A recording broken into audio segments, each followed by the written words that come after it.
Dia 9 de setembro de 2022, Coronel de Polícia reformado Paulo. Vínculo. Penso eu ser esse o termo exato para expressar o que está acontecendo nesse canal do YouTube. Um canal que tem mais de 2.000 inscritos, mais de 2.000 seres humanos, todos diferentes entre si, todos com valores diversos, com ideologias políticas diferentes, que torcem para diferentes clubes de futebol.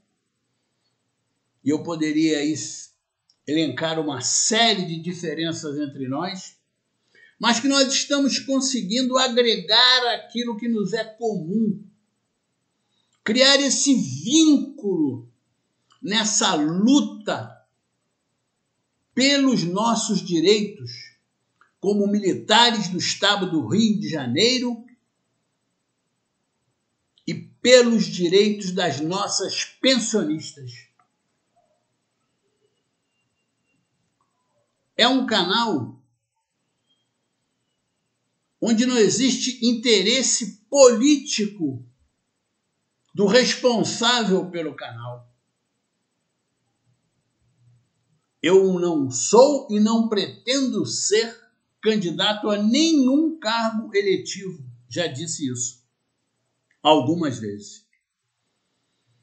Então, eu peço aos senhores e às senhoras que mantenham esse vínculo, que mantenham essa troca de informações, que comentem no comentário dos outros, que continuem se ajudando mutuamente. Quem sabe vamos ser aqui sonhadores. Quem sabe essa união de propósito que nós estamos construindo nesse espaço consiga de alguma forma sair e contaminar pelo menos os veteranos e as pensionistas da Polícia Militar e do Corpo de Bombeiros Militar. Aí, juntos seremos fortes. Nunca mais violarão nossos direitos, porque nós teremos um vínculo que estará nos fortalecendo contra tudo e contra todos.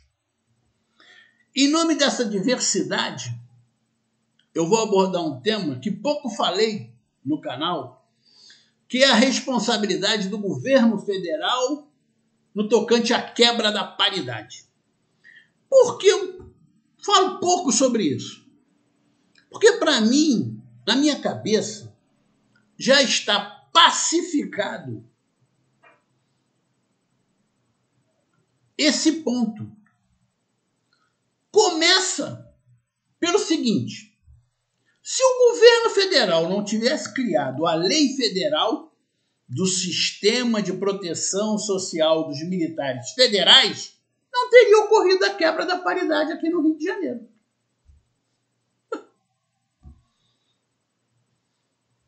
Porque o nosso sistema é consequência do sistema federal. Agora, o governo federal tem culpa pela quebra da paridade do Rio de Janeiro? Não. A culpa da quebra da paridade no Rio de Janeiro é dos comandantes gerais das duas instituições militares, do governador e dos seus assessores e dos deputados da LERJ e dos seus assessores. Nós não podemos responsabilizar o presidente pela quebra da paridade.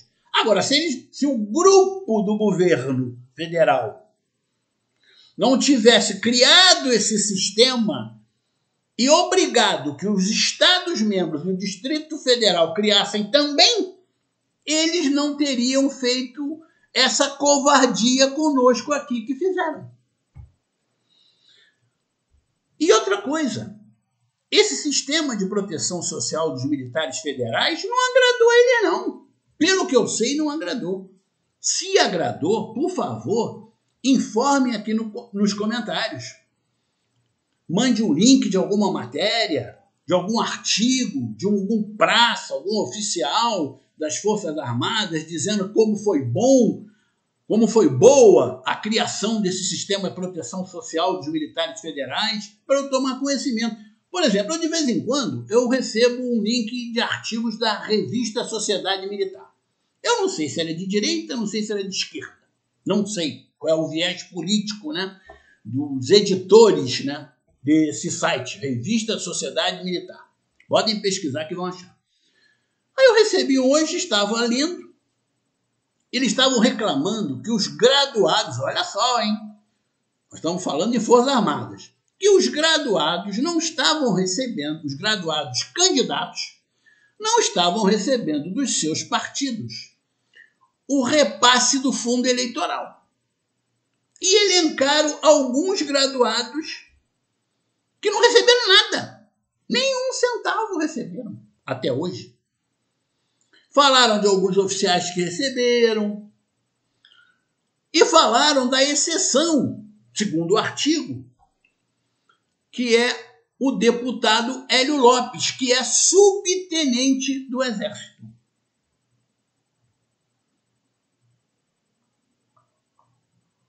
Segundo a revista, ele recebeu R$500 mil até agora para fazer a propaganda dele. Aí realmente chama atenção, né?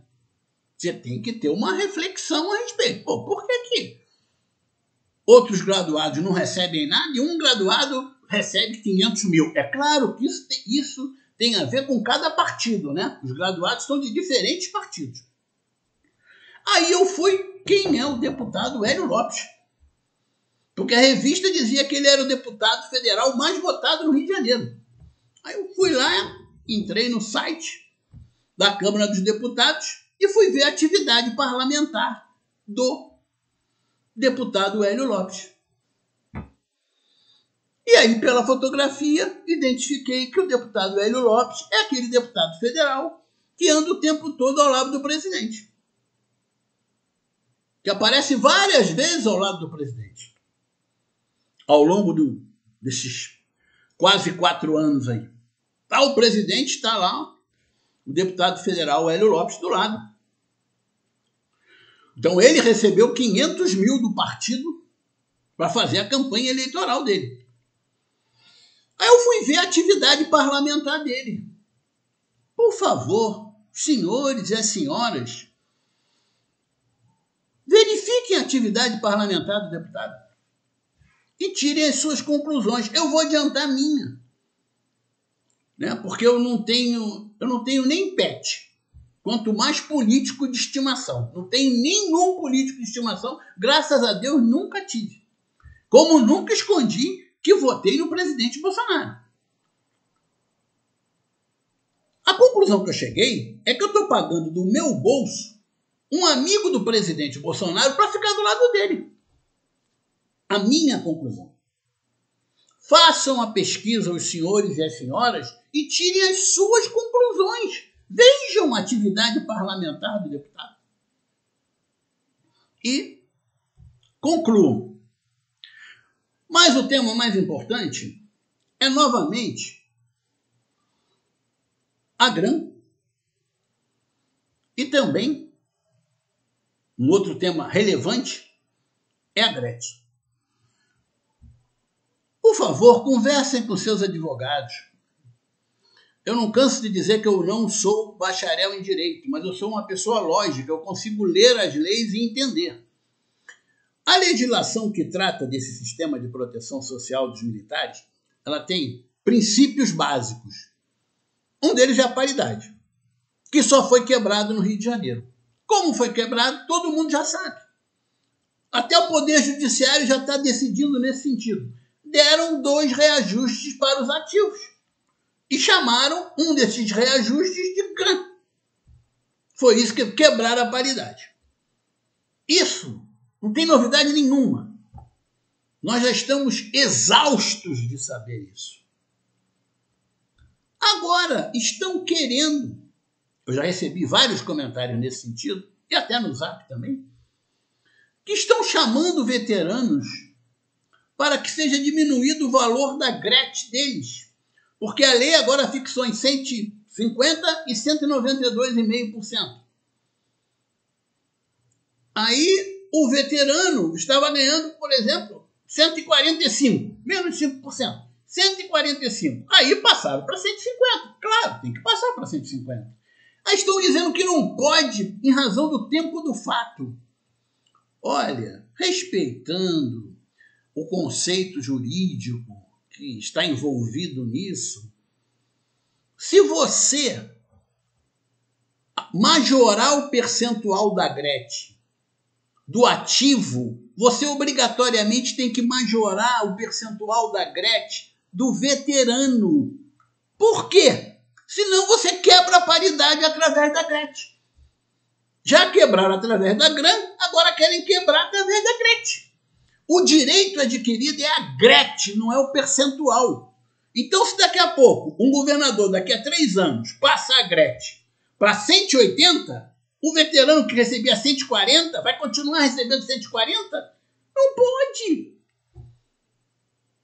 Não pode. Então, por favor, conversem sobre isso com os seus advogados.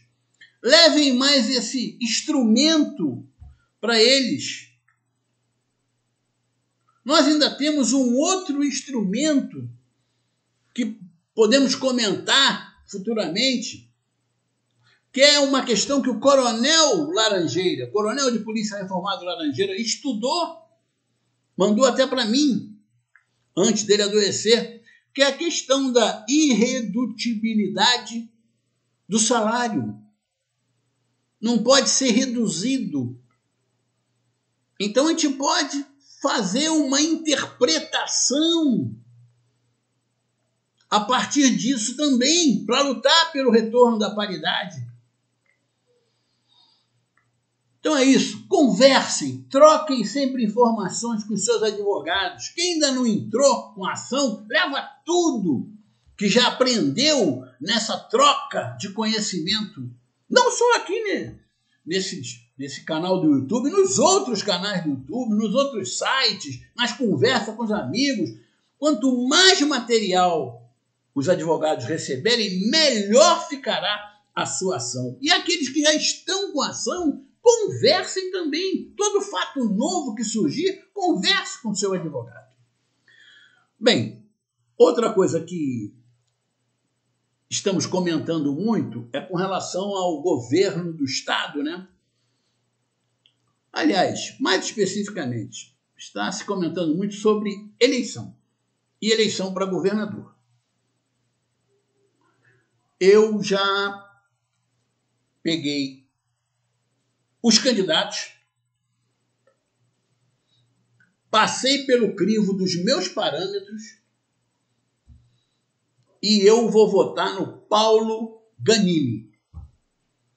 Não estou induzindo ninguém a votar no Paulo Ganimi. Cada um vai votar segundo os seus parâmetros. Pode ser que um coronel da ativa, que está furando o teto constitucional, que está ganhando líquido quase 40 mil, nos parâmetros dele ele vai votar no Cláudio Castro. São os parâmetros dele. Nos meus, o que se encaixou melhor para votar no primeiro turno, porque nós sabemos que aqui nós teremos o segundo turno, como teremos também na disputa presidencial, tudo leva a crer. Então, essa vai ser minha escolha. Eu estou com uma dificuldade para encontrar candidatos na questão de deputado federal, deputado estadual. Por quê? Porque desde que eu comecei nessas lutas, e até antes disso, eu já estava votando dessa forma, quando surgia um candidato da Polícia Militar ou do Corpo de Bombeiros que se adequava aos meus parâmetros, eu votava nele. E eu tinha um candidato já previamente escolhido. Ele é veterano do Corpo de Bombeiros Militar, mas ele desistiu da candidatura a deputado federal, aí eu fiquei sem candidato nenhum. Então eu vou, da mesma forma que eu fiz para governador, eu vou fazer para deputado estadual, deputado federal, senador, presidente da República, tudo eu farei dessa forma, porque eu sempre fui assim. Sempre foi assim. Eu não tenho político de estimação, eu não tenho nem pet. Aqui no meu apartamento não tem nem peixe de aquário, nem gato, nem cachorro. Nada contra isso quem tenha, não. Mas eu não tenho. Então eu não vou ter político de estimação, né? Votei no Bolsonaro. Nunca escondi isso de ninguém. Nunca escondi que votei no Bolsonaro para quebrar o ciclo do PT, porque eu acredito na alternância no poder. Acho que isso é muito importante. Agora, se o candidato a deputado estadual ou a deputado federal da Polícia Militar ou do Corpo de Bombeiros está ao lado do atual governador, eu não voto de forma nenhuma. Mas não voto mesmo. Eu não vou votar em alguém que está indiretamente, mesmo que seja indiretamente, mesmo que ele não peça o voto, mas que lá no prospecto dele está lá, ele e o governador Cláudio Castro, eu não voto. Não voto de forma nenhuma. Pode ter sido o maior lutador da história da Polícia Militar ou do Corpo de Bombeiros Militar. Colou com o governador, não voto.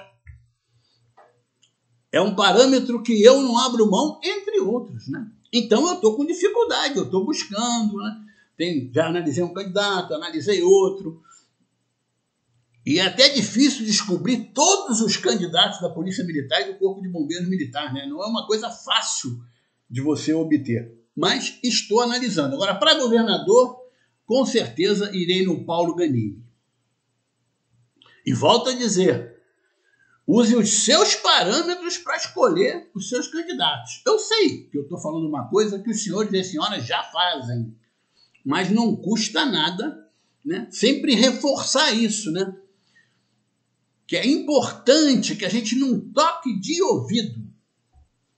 A gente tire as nossas conclusões. É isso. Não esqueçam de conversar com seus advogados, principalmente essa questão da GRET, que alguns estão sendo chamados lá. Isso é quebra da paridade também. O Tribunal de Contas do Estado, naquele vídeo que ficou famoso, que rodou aí, ele parece que, vez por outra, ele comete um erro que eu acho básico, né? Um erro assim primário, é discordar do corpo técnico. Não pode. Se você tem um corpo técnico de engenheiros e você é o governador e os engenheiros dizem para você, governador, não faz a ponte assim, que a ponte vai cair. Aí você vai arrumar uma interpretação para fazer a ponte e vai correr o risco da ponte cair? Não pode, né? Não pode. Você tem que respeitar o conhecimento. Tem que respeitar quem detém o conhecimento para minimizar a possibilidade de cometer erros. E repito, se vinculou ao governador, eu tiro, não voto. Porque esse governador prejudicou a minha instituição, prejudicou o Corpo de Bombeiros Militar, prejudicou veteranos, prejudicou pensionistas. Escolheu um chefe da Polícia Civil que já tinha sido investigado no governo Cabral, ele trouxe de volta para a Polícia Civil, o delegado foi preso hoje. Tomara que ele sejam respeitados todos os direitos, a investigação seja feita corretamente, que ele tenha direito à ampla defesa e que tudo seja esclarecido. Mas o fato é que o chefe da Polícia Civil do governador Cláudio Castro foi preso hoje, porque ele estava licenciado para concorrer. Essa é a situação dele. Um governador que está sendo investigado, o governo dele, por milhares de cargos secretos. Cargos secretos que podem ser fantasmas, que podem ser cabos eleitorais, né? Então, aquela pessoa que é nomeada para tomar conta da educação física dos idosos na praça pode estar até trabalhando. Cria um vínculo com os idosos e pede voto para quem? Para o Cláudio Castro. Ele não quer perder o emprego. Ele está errado? Não, está errado. Um governo que está sendo investigado por uma série de denúncias aí de superfaturamento. Um governo que tem pessoas vinculadas a ele que eram vinculadas ao governo Sérgio Cabral, que é apoiado pela família Garotinho, que é apoiado pela família Pisciani, que é apoiado pela família Cabral. Não dá para votar se eu quero mudar o Rio de Janeiro. Como é que eu vou votar em quem está ajudando ele a se eleger? Não posso votar. Lamento profundamente, mas não posso votar.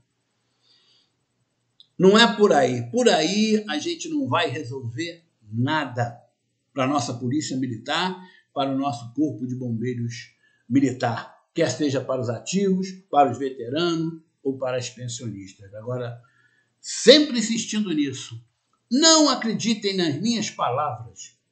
Busquem, pesquisem, tentem se inteirar mais sobre os fatos para formar cada um a sua opinião. E na hora que chegar ali em frente à urna, está com a consciência tranquila para digitar os números dos candidatos escolhidos. Para presidente, para governador, para senador, para deputado federal e para deputado estadual. Se você gostou desse vídeo, deixe seu like, comente, compartilhe, inscreva-se no canal. Nós estamos criando um vínculo, apesar de sermos pessoas diferentes e por isso temos ideias diferentes em vários pontos, mas estamos criando um vínculo. É o Juntos Somos Fortes desde 2007.